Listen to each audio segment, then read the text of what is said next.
Arriba un hecho de un posible escándalo de compra de gasolina, jet fuel y diesel, cual me acumsa con el semana pasada.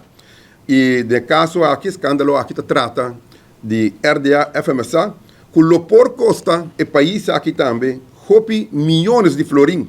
Y te pensé como parlamentario, nuestra volta para controlar el gobierno aquí, nos ha percurado para mandar 32 preguntas, semana pasada para $2. Teco awe eta quieto ribesa aqui, nós não há nenhum contesta e ta para razão aí o documento lang adicional que nós logra poner mão ribaje, nós ta bem back awe na prensa para que da informar também nos comunidade.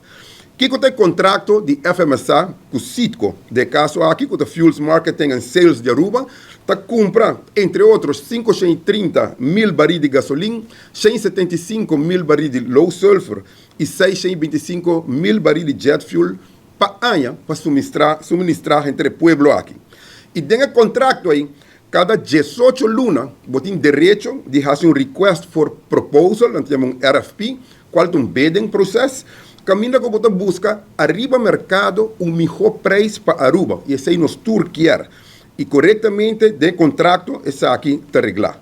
Agora, verdadeiramente, Citco, que tinha contrato desde 2016, cada 18 lunas, ora você passa de molina de bidding, a não tem também, reglado no contrato, o rights of first refusal, que pode ser direito de preferência, ou o direito, mas não visa, o right to match.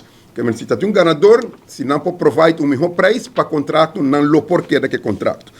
Pero dentro do contrato de visa também, se Aruba FMSA de caso aqui há uma melhor oferta que não pode match, não por nenga, Citco é direito aí. O que passa dentro último luna, na julho, a comissão de expertos de FMSA a publicar quando está começando, mas não se explica, de acordo com o contrato, busca oferta no novo mercado. Não iniciar e tem full timeline, como não vai completo do origem, para tomar muito tempo.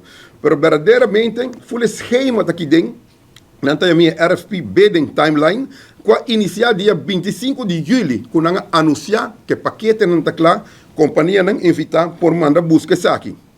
Uma companhia, para que me mencionar o nome, é Novum, que também guarda invitar, não busca paquete e não a participar do processo regular.